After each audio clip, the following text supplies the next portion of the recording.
محترم سامعین، یہ ہمارے لیے خوش قسمتی کی بات ہے کہ ہم غوث اعظم رضی اللہ تعالیٰ عنہ کا ذکر کرتے ہیں اور ان کے شہزادے ہمارے سامنے موجود ہیں۔ سبحان اللہ، سبحان اللہ۔ اس غوث اعظم رضی اللہ تعالیٰ عنہ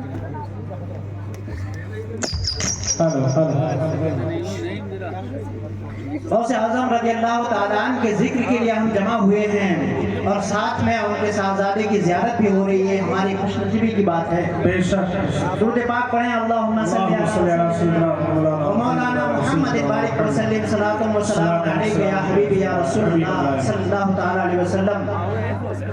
محترم سامعین، ایک مرتبہ اور درود پاک پڑھیں، اللہم صلی علی سیدنا مولانا محمد بارک وسلم، صلاۃ و سلام علیک یا حبیبی یا رسول اللہ۔ تو میں عرض کر رہا تھا کہ حضور نبی کریم صلی اللہ علیہ وسلم نے آپ کے منہ میں اپنا لعاب دہن ڈالا، جس کا اثر یہ تھا کہ غوث پاک رضی اللہ تعالیٰ عنہ بیان کرتے تھے تو آپ کی مجلس سے کئی لوگوں کی جانیں چلی جاتی تھی۔ اللہ، یہ اثر تھا غوث پاک رضی اللہ تعالیٰ عنہ کے بیان میں، یہ اثر تھا۔ کئی لوگ اپنے کپڑے پھاڑ لیا کرتے تھے۔ آج سوچئے یہ حالات ہمیں دیکھنے کو نہیں ملتے ہیں، لیکن غوث پاک رضی اللہ تعالیٰ عنہ کی سیرت میں یہ ساری چیزیں لکھی ہوئی ہے۔ پیارے دوستوں اور بزرگوں، غوث پاک رضی اللہ تعالیٰ عنہ کی ان کی کرامات بہت زیادہ ہے۔ علماء فرماتے ہیں کہ جتنی کرامتیں حضور غوث پاک کی منقول ہے، کسی اور ولی کی منقول نہیں ہے۔ بے شک یہ ہے حضور غوث پاک رضی اللہ تعالیٰ عنہ کا مقام۔ ایک مرتبہ ایک بادشاہ آیا حضور غوث پاک رضی اللہ تعالیٰ عنہ کے پاس کچھ تحفے لے کر آیا اور کہنے لگا، حضور یہ آپ کے لیے تحفے میں ہے، قبول فرمائیں۔ جی، حضور غوث پاک رضی اللہ تعالیٰ عنہ فرماتے ہیں کہ مجھے اس کی حاجت نہیں ہے، اس کو لے جاؤ۔ حضور غوث پاک فرماتے ہیں مجھے اس کی حاجت نہیں ہے۔ حضور غوث پاک رضی اللہ تعالیٰ عنہ کا مقام اور مرتبہ بہت بلند ہے۔ بے شک سبحان اللہ۔ آپ خود فرماتے ہیں، نظرت الی بلاد اللہ جمعا کخردلۃ علی حکم اتصالی، کہ میں نے پوری دنیا کو ایسے دیکھا جیسے ایک رائی کا دانہ ہو۔ بے شک سبحان اللہ۔ ایک رائی کا دانہ اپنے ہاتھ میں رکھیے، اس طرح سے حضور غوث پاک رضی اللہ تعالیٰ عنہ پوری دنیا کو دیکھا کرتے تھے، دنیا کو دیکھا کرتے تھے۔ نظر تو الی بلاد اللہ جمعا کخردلۃ علی حکم اتصالی۔ وہ بادشاہ آیا اور کہنے لگا، حضور یہ تحفہ ہے، آپ قبول فرمائیں۔ غوث اعظم فرماتے ہیں کہ مجھے اس کی ضرورت نہیں ہے۔ ایک واقعہ اور ہے اسی بیچ۔ حضور غوث پاک رضی اللہ تعالیٰ عنہ کے پاس ایک شخص آیا اور کہنے لگا، اور آپ کی بارگاہ میں وہ بیٹھ گیا۔ حضور غوث پاک رضی اللہ تعالیٰ عنہ اسی حال میں تھے۔ آپ نے اس شخص کی حالت کو دیکھ کر اندازہ لگا لیا اور فرمایا، کیا ہوا ہے، تم کیوں یہاں بیٹھے ہو؟ تو وہ درویش کہنے لگا، وہ فقیر کہنے لگا کہ حضور مجھے ایک نہر پار کرنا ہے اور اس پار جانے کے لیے کشتی کا استعمال کرنا ہوگا، اور میرے پاس پیسے نہیں ہیں جو میں اسے عطا کروں۔ تو حضور غوث پاک رضی اللہ تعالیٰ عنہ فرماتے ہیں کہ تم یہیں بیٹھ جاؤ۔ ابھی اسی درمیان حضور غوث پاک رضی اللہ تعالیٰ عنہ بیٹھے ہوئے تھے کہ آپ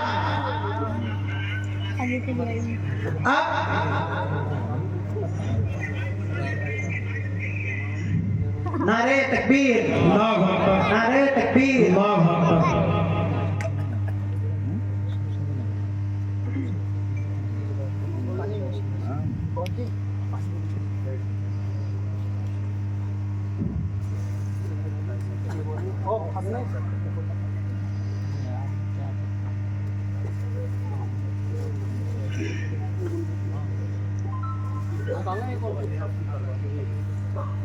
پرسکون ماحول ہے، اور اسی پرسکون ماحول کے ساتھ حضور غوث پاک رضی اللہ تعالیٰ عنہ کا تذکرہ سماعت فرمائے۔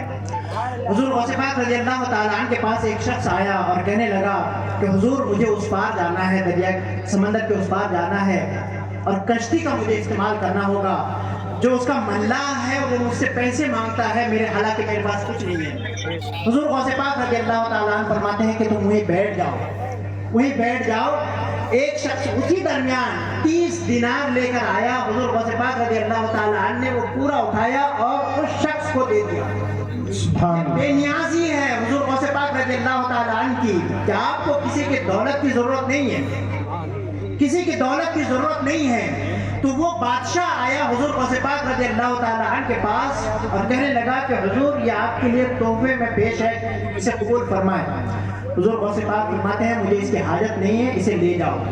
جب وہ اصرار کرنے لگا, بار بار کہنے لگا, تو آپ نے ان تھیلیوں کو لیا اور لے کر ایسا اس کو نچوڑا کہ ان تھیلیوں سے خون کے قطرے ٹپک پڑے. سبحان اللہ. ان تھیلیوں سے خون کے قطرے ٹپک پڑے.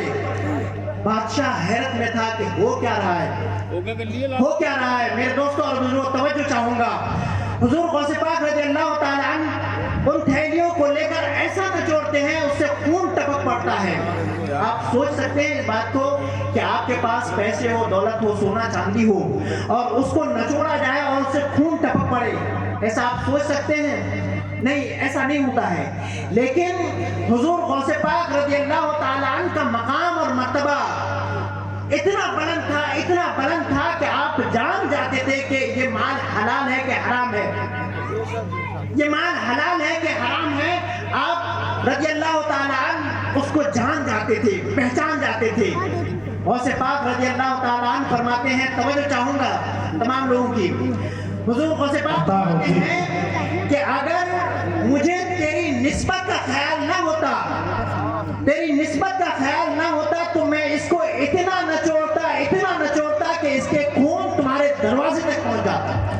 اللہ سبحان اللہ اکبر. پیارے دوستوں اور بزرگوں, اسی پھر غوث پاک فرماتے ہیں کہ اے مستنجد باللہ, کیا تم اللہ سے نہیں ڈرتے ہو, اللہ کا خوف نہیں رکھتے ہو اپنے دل میں, لوگوں پر ظلم کرتے ہو اور وہ مال مجھے تحفے میں دینے کے لیے لاتے ہو, تم اللہ سے نہیں ڈرتے ہو. حضور غوث پاک رضی اللہ تعالیٰ عنہ نے ان کو ایسے سمجھایا. آج بھی وہی حالات ہے میرے دوستوں اور بزرگوں. سوچئے اگر غوث پاک رضی اللہ تعالیٰ عنہ, آج بھی وہی حالات ہے کہ آج اللہ رب العزت نے ہمیں جو رزق حلال دیا ہے اس کے باوجود ہم چاہتے ہیں کہ کسی پر ظلم ہو تو ہو, لیکن ہماری دولت بڑھنی چاہیے, ہماری دولت میں اضافہ ہونا چاہیے اور اس میں حلال طریقے سے کمائے یا حرام طریقے سے کمائے, ہمیں اس کا اندازہ نہیں ہوتا ہے. اور اگر غوث پاک ہوتے تو ان مال اور دولت کو ایسا نچوڑتے کہ اس سے خون ٹپک پڑتا.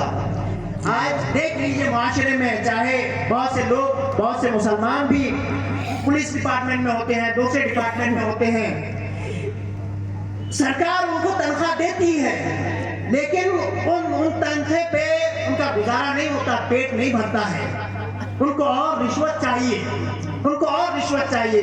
پیارے دوستوں اور بزرگوں, ہم مسلمان ہیں, ہمارا یہ یقین ہے کہ ہمارا ایک ایک عمل اللہ رب العزت کے بارگاہ میں ریکارڈ ہو رہا ہے. بے شک سبحان اللہ رب العزت اسے ریکارڈ فرماتا ہے, فرشتے ریکارڈ کرتے ہیں, تو ہمیں اس کا جواب دینا ہوگا کہ کل قیامت کے دن آج اگر کسی ادھیکاری یا کوئی شخص ہمیں دیکھے یا نہ دیکھے, لیکن اللہ رب العزت تو دیکھتا ہے, بے شک صحیح حقیقت. وہ لکھتے ہیں تو وہ ریکارڈ تو موجود ہے, تو ہمیں ایک ایک چیز کا حساب دینا ہوگا اللہ کی بارگاہ میں. اسی لیے پیارے دوستوں اور بزرگوں, ہم اللہ کے ماننے والے ہیں, اللہ کی وحدانیت کو مانتے ہیں, مسلمان ہیں, غوث کو ماننے والے ہیں, رضا کو ماننے والے ہیں, خواجہ کو ماننے والے ہیں, بے شک سبحان. اور اسی کے ساتھ ساتھ ہم ایک اچھے انسان بھی ہیں. بے یہ شک ہمیں ثابت کرنا ہوگا کہ اگر ہم کسی جگہ نوکری کرتے ہیں تو اس نوکری میں جو جائز اور حلال تنخواہ ہے وہ ہمارے پاس ہونی چاہیے, ناجائز اور حرام نہیں ہونی چاہیے. بے شک غوث پاک رضی اللہ تعالیٰ عنہ نے اس بادشاہ کے اس دولت کو نچوڑا کہ جس سے خون کے قطرے ٹپک پڑے. اللہ. پیارے دوستوں اور بزرگوں, غوث پاک رضی اللہ تعالیٰ عنہ کا مقام اور مرتبہ بہت بلند ہے, بے شک بہت بلند ہے. ایک عورت آئی غوث پاک رضی اللہ تعالیٰ عنہ کی بارگاہ میں, اپنے بچے کو ساتھ لائی کہ حضور اس کو آپ کے ساتھ رکھیں اور اس کو علم دین دیں, عبادت اور ریاضت مجاہدے کی تعلیم دیں. حضور غوث پاک رضی اللہ تعالیٰ عنہ اس بچے کو قبول فرماتے ہیں. کچھ دنوں کے بعد پھر وہ عورت دوبارہ واپس آتی ہے غوث پاک رضی اللہ تعالیٰ عنہ کے پاس. تو کیا دیکھتی ہے کہ ان کا بچہ بہت دبلا ہو گیا ہے, وہ سوکھی سوکھی روٹیاں کھا رہا ہے, اور غوث پاک رضی اللہ تعالیٰ عنہ اچھے اچھے کھانا کھا رہے ہیں, اچھے اچھے کھانا کھا رہے ہیں. تو وہ عورت کہنے لگی یا حضور آپ تو بہت اچھے اچھے کھانا کھاتے ہیں, اور ہمارے بچے کا معاملہ یہ ہے کہ یہ سوکھی سوکھی روٹیاں کھاتا ہے, جس کی وجہ سے اس کی طبیعت ڈاؤن ہو گئی ہے. غوث پاک رضی اللہ تعالیٰ عنہ جو آپ نے مرغے یا مرغے کا گوشت کھایا تھا ان پر اپنا ہاتھ پھیرا, جس سے وہ مرغا پھر دوبارہ زندہ ہو گیا. سبحان اللہ, سبحان اللہ, واہ واہ. زندہ ہو گیا. آپ سوچ سکتے ہیں یہ لاجیکل بات نہیں ہے. اگر آپ لاجک سے سوچنے کی کوشش کریں گے تو یہ لاجیکل بات نہیں ہے. اگر کوئی مرغا اس کو کھا لیا جائے اور اس کی ہڈیوں پہ ہاتھ رکھا جائے پھر وہ دوبارہ زندہ ہو جائے, ایسا نہیں ہوتا ہے. لیکن یہ غوث اعظم رضی اللہ تعالیٰ عنہ کی کرامت تھی, بے شک, سبحان کرامت تھی جو ہمارے عقل سے پرے ہے. ہم عقل سے اس کو سوچ نہیں سمجھتے ہیں, سوچ نہیں سکتے ہیں, سمجھ نہیں سکتے ہیں. تو غوث اعظم رضی اللہ تعالیٰ عنہ نے اس مرغی کو زندہ فرما دیا. سبحان اللہ. تھی. اسی طرح سے غوث اعظم رضی اللہ تعالیٰ عنہ کی بے شمار کرامات ہیں. غوث اعظم رضی اللہ تعالیٰ عنہ فرماتے ہیں وَلَوْ أَلْقَيْتُ سِرِّي فِي عَلَى مَيْتٍ لَقَامَ بِقُدْرَةِ الْمَوْلَى تَعَالِي, کہ اگر میں اپنا راز کسی مردے پہ ڈال دوں تو وہ اللہ رب العزت کے قدرت سے دوبارہ زندہ ہو جائے, دوبارہ زندہ ہو جائے. کیسی بات تھی, کیسا اثر تھا غوث اعظم رضی اللہ تعالیٰ عنہ کی زبان میں, کہ فرماتے ہیں کہ اپنا راز اگر کسی مردے پہ ڈال دوں تو وہ مردہ زندہ ہو جائے, زندہ ہو جائے. غوث اعظم رضی اللہ تعالیٰ عنہ فرماتے ہیں, اور فرماتے ہیں وَلَوْ أَلْقَيْتُ سِرِّي عَلَى بِحَارٍ, اگر میں اپنا راز سمندروں میں ڈال دوں, سمندروں میں ڈال دوں تو سمندر اس راز کی وجہ سے اسی وقت اس کا پورا پانی ختم ہو جائے, پورا پانی ختم ہو جائے. اور فرماتے ہیں وَلَوْ أَلْقَيْتُ سِرِّي عَلَى جِبَالٍ لَدُكَّتْ وَقْتَفَتْ بَيْنَ الرِّمَالِ, کہ اگر میں اپنا راز پہاڑوں پہ ڈال دوں, پہاڑوں پہ ڈال دوں تو پہاڑ ریزہ ریزہ ہو جائے اور ریتوں کے درمیان مل کے ختم ہو جائے. جی, کیا مرتبہ تھا. آپ سوچ سکتے ہیں اس بات کو کہ حضور غوث پاک رضی اللہ تعالیٰ عنہ کا کیا مقام تھا کہ اگر اپنا راز پہاڑوں پہ ڈال دیں تو پہاڑ ریزے ریزے ہو جائیں. پیارے دوستوں اور بزرگوں, غوث اعظم رضی اللہ تعالیٰ عنہ کا مقام اور مرتبہ تو ہماری سوچ سے بہت بلند ہے, بے شک, ہماری سوچ سے بہت بلند ہے. ہم اپنی سوچ سے اس کو ناپ نہیں سکتے ہیں. حضور غوث پاک رضی اللہ تعالیٰ عنہ فرماتے ہیں مقامکم العلا, مقامکم العلا ولیکن ما زال عالی, کہ تمہارا تم سب کا مقام, اولیاء اکرام سے فرماتے ہیں کہ تم سب کا مقام تو سب سے بلند ہے, لیکن تم سب سے میرا مقام سب سے بلند ہے. سبحان سبحان. حضور غوث پاک فرماتے ہیں کہ اے اولیاء, کہ تم سب کا مقام اپنا اپنا ہے اور اللہ کے نزدیک سب کا مقام بلند ہے, لیکن تم سب سے بڑھ کر میرا مقام ہے. فرماتے ہیں شیخ سعدی فرماتے ہیں غوث اعظم درمیانے اولیاء محمد درمیانے, سبحان اللہ, کہ غوث اعظم رضی اللہ تعالیٰ عنہ کا مقام اور مرتبہ ویسے ہی ہے کہ جس طرح سے حضور صلی اللہ علیہ وسلم کا مقام تمام انبیاء کے درمیان. بے شک, بے شک. اللہ اکبر, یا رسول اللہ, زندہ باد, زندہ باد, اللہ اکبر. جس طرح سے سبحان اللہ, جس طرح سے ہمارے نبی صلی اللہ علیہ وسلم تمام انبیاء میں سردار ہیں, اسی طرح سے غوث اعظم رضی اللہ تعالیٰ تمام اولیاء کے سردار ہیں, بے شک, بے شک, تمام اولیاء کے سردار ہیں. پیارے دوستوں اور بزرگوں, حضور غوث پاک رضی اللہ تعالیٰ عنہ کی کرامات کو جب بیان کیا جاتا ہے تو لوگ سوال کرتے ہیں, سوال کرتے ہیں کہ یہ ایسا کیسے ہو سکتا ہے کہ کوئی مردہ زندہ ہو جائے, کوئی مردہ زندہ ہو جائے, ایسا کیسے ہو سکتا ہے. بے شمار کرامات ہیں. ایک کرامت ان کی یہ ہے, حضور غوث پاک رضی اللہ تعالیٰ کہ حضور غوث پاک رضی اللہ تعالیٰ عنہ کے پاس مہینے آتے تھے، ربیع الاول، ربیع الاخر، جمادی الاول آپ کے پاس آتے تھے اور آگے کیا ہونے والا ہے وہ آپ کو بتایا کرتے تھے۔ سبحان اللہ۔ یہ مہینے بتایا کرتے تھے کہ آگے کیا ہوگا، لوگوں کے ساتھ کیسے معاملات پیش ہوں گے، وہ سب نبی کریم حضور غوث پاک رضی اللہ تعالیٰ عنہ کو بتاتے تھے۔ سبحان اللہ۔ اب میں قرآن کریم سے آپ کو اس کی دلیل پیش کرتا ہوں۔ جی سورہ نمل کو پڑھیے، سورہ نمل کو پڑھیے۔ حضور صلی اللہ علیہ وسلم حضرت سلیمان علیہ السلام کا ذکر ہے، سبا بلقیس کا ذکر ہے۔ جی حضرت سلیمان علیہ السلام نے اپنے دربار میں فرمایا کہ کون ہے جو سبا بلقیس کے تخت کو میرے پاس لے آئے۔ بے شک قرآن کریم میں ہے، اللہ رب العزت ارشاد فرماتا ہے قال عفریت من الجن انا آتیک بہ قبل ان تقوم من مقامک، کہ میں اس تخت کو آپ کے پاس لے آؤں گا آپ کی مجلس برخاست ہونے سے پہلے پہلے، آپ کی مجلس ختم ہوگی اس سے پہلے پہلے میں اس تخت کو لے آؤں گا۔ بے شک، کون بے تھا؟ وہ ایک جن سبحان تھا۔ آپ سمجھتے ہیں کہ جن کی طاقت زیادہ ہوتی ہے، لیکن اس نے کہا کہ میں آپ کے پاس وہ تخت لے آؤں گا جب آپ کی مجلس برخاست ہوگی، تب تک میں حاضر کر دوں گا۔ حضرت سلیمان علیہ السلام فرماتے ہیں تب تک دیر ہو جائے گی۔ پھر ایک امتی کھڑا ہوا حضرت سلیمان علیہ السلام کا، جن کا نام تھا آصف بن برخیہ۔ وہ کہتے ہیں انا آتیک بہ قال الذی عنده علم من الکتاب انا آتیک بہ قبل ان یرتد الیک طرفک۔ اے سلیمان علیہ السلام، میں وہ تخت لے آؤں گا آپ کے پاس آپ کی آنکھ جھپکنے سے پہلے۔ سبحان اللہ۔ سبا بلقیس کہاں تھی؟ یہ یمن کی ملکہ تھی، یمن کی ملکہ تھی، اور حضرت سلیمان علیہ السلام فلسطین میں تھے۔ جی ہزاروں کلومیٹر کا فاصلہ ہے۔ سبحان یہ واقعہ قرآن کریم میں موجود ہے، بے شک ہم اس کا انکار نہیں کر سکتے ہیں، کوئی مسلمان انکار نہیں کر سکتا ہے۔ جی بے شک تو سبا بلقیس یمن کی ملکہ تھی، اور اللہ کے سلیمان علیہ السلام کے امتی کہتے ہیں کہ میں ان کے تخت کو لے آؤں گا آپ کے آنکھ جھپکنے سے پہلے پہلے۔ سبحان ممکن ہے؟ یہ ممکن نہیں ہے، ظاہری طور پر ممکن نہیں ہے، لیکن کہا کس نے تھا؟ اس نے کہا تھا قال الذی عنده علم من الکتاب، کہ جس کے پاس کتاب کا علم تھا۔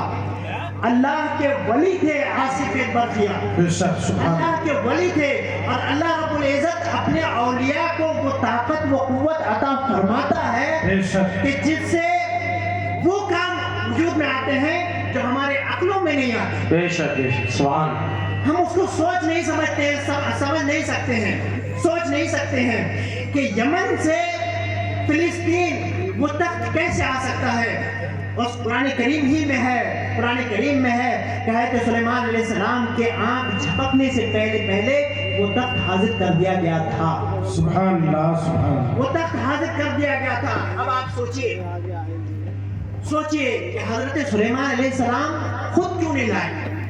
جی وہ تو نبی تھے، آصف بن برخیہ ان کے امتی تھے، جی وہ اللہ کے ولی تھے۔ حضرت سلیمان علیہ السلام نے خود کیوں نہیں پیش کیا، کیوں نہیں لائے؟ تاکہ لوگوں کو بتانا تھا کہ اللہ کے کچھ اولیاء ایسے ہوتے ہیں کہ اللہ رب العزت انہیں بے شمار طاقت عطا فرماتا سبحان ہے، اللہ۔ سبحان اللہ۔ بے شمار طاقت عطا فرماتا ہے۔ اس واقعے کو کوئی انکار نہیں کر سکتا، بے شک کوئی اس کا رد نہیں کر سکتا، اس لیے کہ قرآن کریم میں موجود ہے۔ جی اب بے دوسری شک بات یہ سنیے کہ حضرت سلیمان علیہ السلام اللہ کے نبی تھے، اور ہمارے نبی صلی اللہ علیہ وسلم سید المرسلین ہیں، بے شک بے شک تمام رسولوں میں، تمام انبیاء میں سب سے بلند و بالا ہیں۔ بے شک سبحان اللہ۔ جس طرح سے حضور نبی کریم صلی اللہ علیہ وسلم تمام انبیاء میں افضل ہیں، اسی طرح سے حضور صلی اللہ علیہ وسلم کی امتی تمام امتیوں میں افضل و اعلیٰ ہے۔ بے شک سبحان اور یہاں تو غوث اعظم کی بات ہو رہی ہے، جی غوث اعظم کی بات ہو رہی ہے کہ جن کو اللہ رب العزت نے بچپن ہی سے ولی بنایا تھا، بے شک سبحان کہ جو جب مکتب جایا کرتے تھے تب فرشتے کہتے تھے کہ اللہ کے ولی آ رہے ہیں، ان کے لیے جگہ خالی کر دو، سبحان اللہ۔ سبحان اللہ۔ اللہ کے ولی آ رہے ہیں، ان کے لیے جگہ خالی کر دو۔ جو جب بچپن ہی میں تھے تو آپ اللہ کے لیے روزے رکھا کرتے تھے۔ پیارے دوستوں اور بزرگوں، حضور غوث پاک رضی اللہ تعالی عنہ کا مقام اور مرتبہ آپ خود فرماتے ہیں وَلَوْ أَلْقَيْتُ سِرِّي فِي بِحَارٍ لَدُقَّتْ وَاخْتَفَتْ بَيْنَ الرِّمَالِ، اور آپ فرماتے ہیں نَظَرْتُ إِلَى بِلَادِ اللَّهِ جَمَعَ كَخَرْدَلَةٍ عَلَى حُكْمِ اتصالِ، یہ سارے اشعار ہیں حضور غوث پاک رضی اللہ تعالی عنہ کے۔ پیارے دوستوں اور بزرگوں، حضور غوث پاک رضی اللہ تعالی عنہ کے بارے میں اللہ رب العزت نے وہ مقام اور مرتبہ عطا فرمایا تھا۔ حضور غوث پاک کو ایک حدیث سماعت فرمائیں، اور یہ حدیث قدسی ہے۔ حدیث قدسی کا مطلب یہ ہوتا ہے کہ بات ہوتی ہے رسول اللہ کی، لیکن کہنے والا ہوتا ہے اللہ رب العزت۔ بے شک کہنے والا ہوتا ہے اللہ رب العزت۔ سبحان اللہ۔ اللہ تعالیٰ فرماتا ہے حدیث قدسی میں ہے ان اللہ قال من عاد لی ولیا فقد آذنته بالحرب۔ یہ حدیث بخاری شریف کی حدیث ہے، صحیح حدیث ہے۔ اللہ تعالیٰ فرماتا ہے ان اللہ قال من عاد لی ولیا فقد آذنته بالحرب، کہ جو میرے کسی ولی سے دشمنی کرے جی میرا اس سے اعلان جنگ ہے۔ جی بے شک میرا اس سے اعلان جنگ ہے کہ ہم سب کی خوش نصیبی ہے ہم کسی ولی سے لڑتے نہیں، ہم محبت کرتے ہیں۔ سبحان ہم غوث کو ماننے والے ہیں، ہم خواجہ کو ماننے والے ہیں، ہم صابر پاک کو ماننے والے ہیں، ہم ابو الحسین احمد نوری کو ماننے والے ہیں۔ میرے دوستوں اور بزرگوں، یہ ہماری خوش نصیبی ہے کہ ہم اہل سنت و جماعت کا عقیدہ رکھتے ہیں، بے شک کہ ہم اللہ کے ولیوں کو مانتے ہیں، ان کی عزت و احترام کرتے ہیں۔ اللہ تعالیٰ فرماتا ہے ان اللہ قال من عاد لی ولیا فقد آذنته بالحرب، جو کسی اللہ کے ولی سے دشمنی کرے میرا اس سے اعلان جنگ ہے۔ اور آگے سنیے اللہ رب العزت ارشاد فرماتا ہے ما تقرب الی عبدی بشیء احب الی مما افترضت الیہ، کہ میرا کوئی بندہ اس سے زیادہ تقرب حاصل نہیں کر سکتا کہ جتنے فرائض سے ادا کر سکتا ہے۔